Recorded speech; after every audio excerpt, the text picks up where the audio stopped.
అంటే తను సమంతకు సంబంధించి ఒక సర్కిల్ ఉంది ఒకటి. తను ఏదైతే లైఫ్లో రియల్ లైఫ్లో ఫేస్ చేసిందో ప్రాబ్లమ్స్, దానికి తోడు ఇదేదైతే ఈ మెడికల్ ఇష్యూ తనకి ఏదైతే ఉందో ఆటో ఇమ్యూన్ సిండ్రోమ్, సో ఆ టైంలో ఆమెకి బాగా మోరల్ సపోర్ట్ ఇచ్చిన వ్యక్తుల్లో రాహుల్ రవీంద్రన్, చిన్మయి కూడా ఉన్నారు అని నేను వింటూ ఉంటాను. Okay, right right right. So ఆమె దాని నుంచి బయటపడటానికి, ఆమె దాన్ని ఎదుర్కోవడానికి సో మీరు ఎంత అంటే మీ సపోర్ట్ కానీ తను పూర్తిగా ఇప్పుడు బయటపడిందని అనుకోవచ్చు? తను there are good days and there are bad days sir. పూర్తిగా అనేది అంటే ఆటో ఇమ్యూన్ ఒక్కసారి వచ్చిందంటే దానికి క్యూర్ అయితే లేదు, కానీ ఫస్ట్ కంట్రోల్లోకి తీసుకురావడం, ఆ తర్వాత కంట్రోల్లో ఉంచడం అనేదే ఉంటుంది.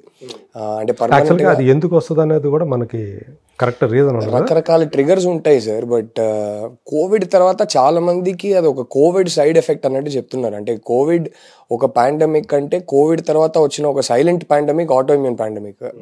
నా ఫ్రెండ్ సర్కిల్లోనే శామే కాదు, 2-3 ఉన్నారు. అందరికీ వేరే వేరే టైప్ ఆటో ఇమ్యూన్, కొందరికి చాలా సీరియస్ ఆటో ఇమ్యూన్ కండిషన్స్, కొందరికి అంటే ఇంకో ఫ్రెండ్ ఉన్నాడు, వాడికి సడన్గా జస్ట్ ఒక్క స్పాట్లో జుట్టు మొత్తం పోయింది, జస్ట్ ఒక్క స్పాట్ లో. సో రకరకాల auto immune conditions flare up అవుతున్నాయి కోవిడ్ తర్వాత. అది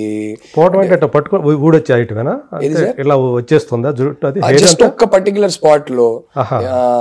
అదర్ ఫ్రెండ్ ఆఫ్ మైన్ రాలిపోతుంది అనమాట. అవును అవును. అంటే బేసిక్లీ కోవిడ్ వల్ల అది జరగలేదు, కానీ కోవిడ్ వల్ల ఆటో ఇమ్యూన్ ట్రిగర్ అయింది. ఆటో ఇమ్యూన్ ట్రిగర్ అవ్వడం వల్ల అది జరిగింది. సో రకరకాల ఆటో ఇమ్యూన్ అంటే auto immune is no silent pandemic sir. అది దట్స్ ద ప్రాబ్లమ్.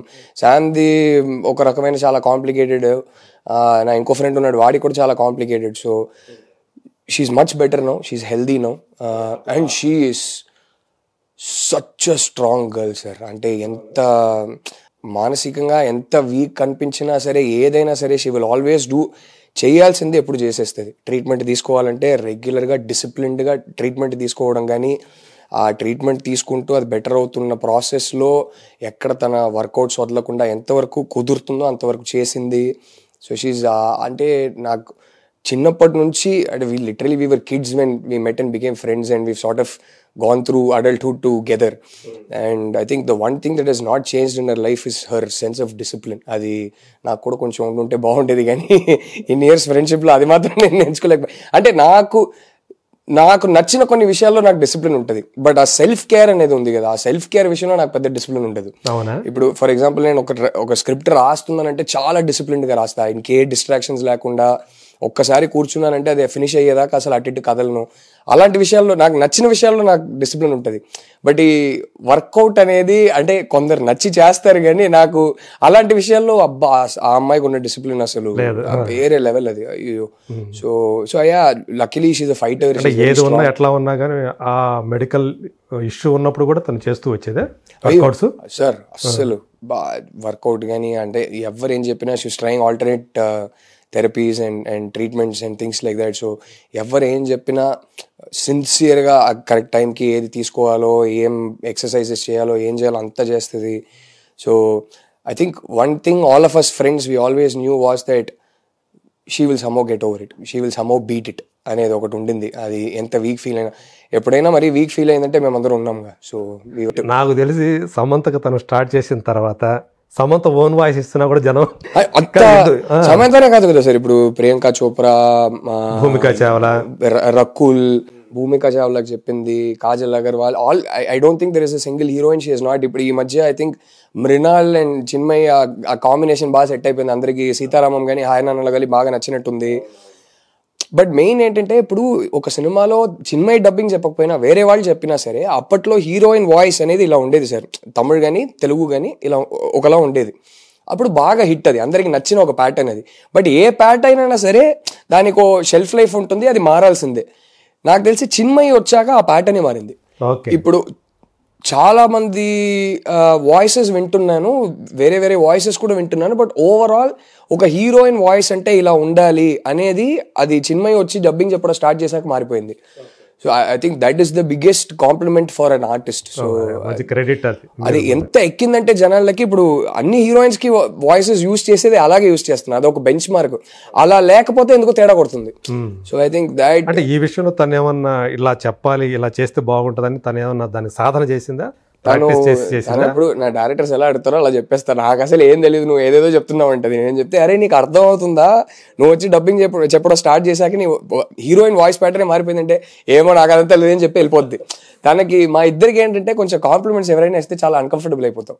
తనకు కూడా అంతే, ఏమో నాకు అదంతా తెలియదని చెప్పి వెళ్ళిపోద్ది. So she doesn't know, she's blissfully unaware of the kind of pop culture impact she's had on Tamil and Telugu cinema, because it is one of the more silent things కదా సార్. అంటే heroine voice pattern ఎలా ఉంటుంది అనేది టక్కుని అందరు notice చేసే ఒక విషయం కాదు. బట్ మీరు చూసుకుంటే క్లియర్ గా ఒక షిఫ్ట్ వచ్చింది. చిన్మయి డబ్బింగ్ చెప్పడం స్టార్ట్ చేశాక హీరోయిన్ వాయిస్ ఇలా ఉండాలి అనేది ఒక షిఫ్ట్ అయింది. మిగతా వాళ్ళు కూడా దాన్ని ఫాలో అవ్వాల్సిన తప్పని పరిస్థితి వచ్చిందంటారా? తప్పని పరిస్థితి కూడా కాదు, నచ్చి హ్యాపీగా ఫాలో అయ్యారు. అయ్యో ఇలాగే చేయాలని కాదు కానీ ఇది బాగుంది అని ఫాలో అయ్యారు అందరూ. So I think that is her biggest credit. And it's like అలాంటిది ఏదైనా లైఫ్ లో నేను ఒక 10% అచీవ్ చేస్తే చాలా హ్యాపీగా చెప్పాలంటే ఇప్పుడు వస్తున్నటువంటి డబ్బింగ్ ఆర్టిస్ట్ కూడా తను ఒక రోల్ మోడల్ లాగా. I think Chinmayi is a role model for various number of reasons. అంటే నాకు సింగర్ గా కానీ బయట ఎవరు కలిసినా సరే మీ వైఫ్ అంటే మాకు చాలా, ఫస్ట్ అది చెప్తారు, మీ వైఫ్ అంటే మాకు చాలా ఇష్టం అండి అంటారు. అండ్ ఎస్పెషలీ యంగర్ గర్ల్స్ ఎవరైతే ఉన్నారో మాకు చిన్మయి గారు అంటే మేము ఫాలో అవుతామండి, ఆవిడ చెప్పేది అదంతా మాకు చాలా ఇష్టం అండి అని చాలా మంది చెప్తుంటారు. So she's role model. అంటే అన్ని రకాలుగా అబ్సల్యూట్లీ ఐ గెట్ వ్యక్తిగతంగా especially just I'm married to a very very brave person sir. I'm married to a very courageous person. నాకు కొన్నిసార్లు భయం వేస్తుంది, ఇంత గెలకాల అరే ఏంటమ్మా అదే అంట, కానీ తనకి ఏమో తను ఎక్కువ ఆలోచించదు. She keeps it very simple. ఏదైనా ఒకటి తప్పని అనిపిస్తే వెంటనే రియాక్ట్ అవుతుంది. నేను మళ్ళీ తర్వాత పిలిచి కాదు నువ్వు రియాక్ట్ అయింది కూడా తప్పు కదా అంటే కూర్చొని ఆలోచిస్తుంది, అవునా అంటది, మళ్ళీ తను చేస్తుంది. But I'm married to a very very brave person. I don't have even 50% of her courage, sir. And plus నేను బై నేచర్ చాలా పీస్ లవింగ్ టైప్. నేను అరే గొడవలు ఎందుకు రా బాబు, నాకు నా లైఫ్ సింపుల్ గా ఉండాలి, క్లీన్ గా నీట్ గా ఉండాలి. I like happy emotions, I like positive emotions. So మీ ఇంటి వాతావరణం కూడా అలాగే ఉంటుందేమో. తను కూడా ఇంట్లో అంతే, చిన్న పిల్ల సార్. తను రాకముందు తను వచ్చాక కూడా the reason I married her, the reason we really connected and the reason we felt we will be happy together is because తను ఇంట్లో అయితే చిన్న పిల్ల తను అసలు.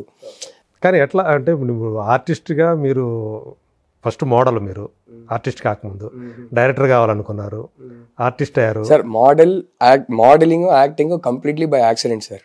నేను ప్లాన్ చేసి ట్రై చేసింది కాదు. అంటే మీ లుక్స్ చూసి మోడల్ గా మీకు ఆఫర్లు వచ్చినాయి. నా లుక్స్ చూసి ఎందుకు వచ్చాయో నాకు తెలియదు, కానీ బాంబేలో స్టార్ట్ అయింది. ఆల్మోస్ట్ ఒక 7-8 యాడ్స్ చేసా. బాంబేలో నాకు ఫుల్ టైం జాబ్ ఉండింది. అక్కడే మీ ఫైనల్ చదువుకుంది మీరు?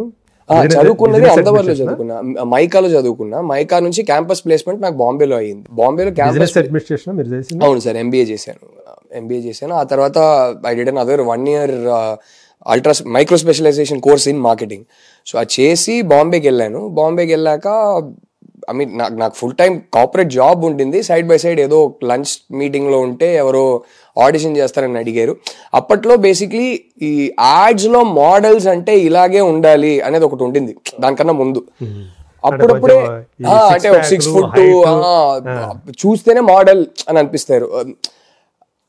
ఒక అడ్వర్టైజ్మెంట్ లో ఒకరిని పెడుతున్నామంటే వాళ్ళకే ఒక ఆస్పిరేషనల్ వాల్యూ ఉండాలి. వాళ్ళు ఇలాంటి వాళ్ళు ఇలాంటి బట్టలు వేసుకుంటున్నారు, నేను కూడా వేసుకోవాలనేది ఆ ప్యాటర్న్ లో ఉండేది. కరెక్ట్ గా నేను బాంబేలో ఉన్న టైంకి అది మెల్లగా మారుతుంది. ఇంకా రిలేటబుల్ ఫేసెస్ పెడదాం అనేది కరెక్ట్ గా ఆ టైంలో చేంజ్ అవుతుంది. సో నాకు కూడా నన్ను పిలుస్తున్నారు ఏంటి నాకు అర్థం కాదు, ఇంతమంది రితిక్ రోషన్లు ఉంటే బాంబేలో అనిపించేది. బట్ అప్పుడు ఒక 7-8 యాడ్స్ చేసా ప్యూర్లీ బై యాక్సిడెంట్. అది చేసి నేను జాబ్ వదిలేసి నాకు ఇంకా ఇప్పుడు ట్రై చేయకపోతే ఎప్పుడు ట్రై చేయను. నాకు ఒక ప్రమోషన్ డ్యూ సార్ నాకు జాబ్లో. సో అది నాకు ఇప్పుడు శాలరీ పెరిగితే మళ్ళీ నేను ఏదో వెళ్ళి ఫస్ట్ కార్ తీసుకుంటా, ఈఎంఐ లోచాలో పడిపోతా నేను. ఆ తర్వాత జాబ్ వదలడానికి గట్స్ రాదు, చేయాలంటే ఇప్పుడే చేసేద్దాం అని చెప్పి నాకు ఆల్మోస్ట్ 7th 8th స్టాండర్డ్ నుంచి నాకు ఫిల్మ్ మేకర్ కావాలి నాకు అనేది ఉండింది. ఓకే. సో నేను జాబ్ వదిలేసి చెన్నైకి వచ్చేసా, అసిస్టెంట్ డైరెక్టర్ జాబ్ వెతుకుదామని. నా మైండ్ లో అప్పుడు ఇన్స్పిరేషన్ ఎవరు డైరెక్షన్ లో కావాలంట అనుకోవడానికి? ఏ మంచి సినిమా తీసిన డైరెక్టర్ అయినా సరే ఇన్స్పిరేషన్. ఫస్ట్ సినిమా అంటే నాకు ప్రేమ వచ్చింది ఒక I must have been 12 or 13 years old sir. Nayagan చూసా సినిమా, రిలీజ్ అయినప్పుడు కాదు కానీ తర్వాత టీవీలో ఫస్ట్ టైం చూసా. కమల్ హాసన్ మణిరత్నం గారిది నాయగన్ సినిమా చూసి ఐ థింక్ ఆ సినిమానే ఫస్ట్ టైం ఓహో అంటే చిన్నప్పుడు మనకి ఇది ఒక సినిమా, ఇది ఎవరో తీశారు ఇదంతా ఉండదు కదా, జస్ట్ సినిమా అంటే చూస్తుంటాం. ఆ సినిమా చూసాక ఇది ఇంత కంప్లీట్లీ డిఫరెంట్గా ఉంది, అయితే దీన్ని ఎవరు తీశారు, ఎలా తీసుంటారు, ఆ మనిషి మైండ్ సెట్ ఏంటి, ఈయన మాత్రం ఎందుకు ఇంత డిఫరెంట్గా తీస్తున్నారు, ఈ మనిషి ఏంటి ఇలా యాక్టింగ్ చేస్తున్నారు, వేరే వాళ్ళు ఇట్లా యాక్టింగ్ చేయట్లేదే. సో ఎక్కడో సినిమా అనే దాని మీద ఇంట్రెస్ట్ వచ్చింది ఆ సినిమా చూసేసారు. మెల్లగా then just fell in love with cinema. So job వదిలేసి మనం అసిస్టెంట్ డైరెక్టర్గా అయిపోదాం అని చెప్పి నేను చెన్నైకి వచ్చా. నాకు అప్పుడు తెలియంది ఏంటంటే అసిస్టెంట్ డైరెక్టర్ జాబే కదా, ఎవరో ఒకరు ఇచ్చేస్తారు అనుకున్నా. అస్సలు దొరకట్లేదు సార్. నేనేమనుకున్నానంటే నాన్న నన్ను ఎడ్యుకేషన్ లోన్ తీసుకొని ఇవ్వట్లేదు, ఆయనే అది నా బాధ్యత అని చెప్పి వద్దు నాన్న నేను తీసుకుంటా ఏదంటే ఆయన వదలట్లేదు. ఆయనే లోన్ తీసుకొని ఆయనే చదివించారు. సో నేను నా కెరియర్ స్టార్ట్ చేసినప్పుడు నా లక్ చాలా మందికి దొరకని లక్ జీరోలో స్టార్ట్ చేశా, నెగటివ్లో కాదు.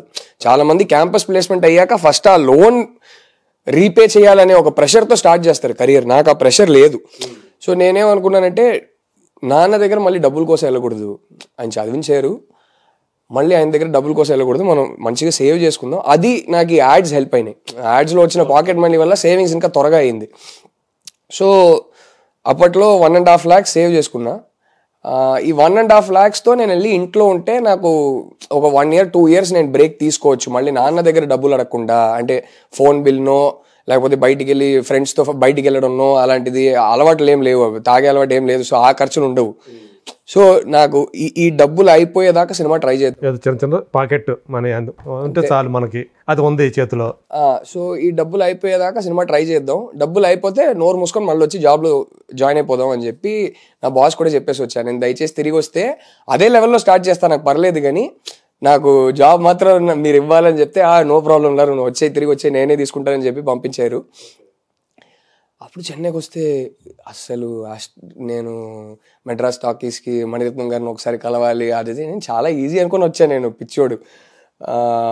తర్వాత గౌతమ్ మేనన్ గారి ఆఫీసు, అప్పట్లో డూయట్ మూవీస్లో చాలా సినిమాలు చేసేవారు, ప్రకాష్ రాజ్ గారి ఆఫీస్.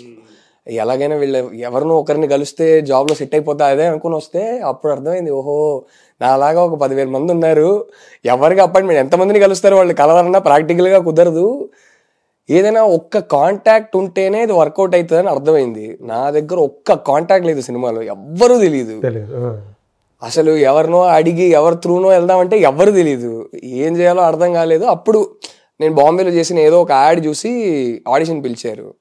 సో ఆడిషన్కి వెళ్ళినప్పుడు కూడా వీళ్ళు ఏదో ఓకే ఎవరో పాపం అనుకోని రోజు వస్తున్నాడు అపాయింట్మెంట్ అడుగుతున్నాయని చెప్పి ఎవరో రికమెండ్ చేశారు అనుకున్నా. కట్ చేస్తే వాళ్ళు సీన్ పేపర్ ఇచ్చి కెమెరా ఆన్ చేసి డైలాగ్స్ చెప్పన్నారు. నాకు అప్పటికి అర్థం కాల.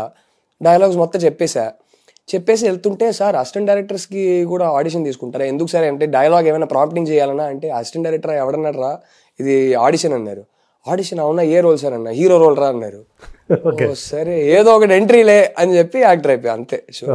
అదే మాస్కో అవును, ఆ సినిమా కో డైరెక్టరే నన్ను ఆడిషన్ తీసుకుంది. ఇప్పటికీ ఆ కాన్వర్సేషన్ గుర్తుంది.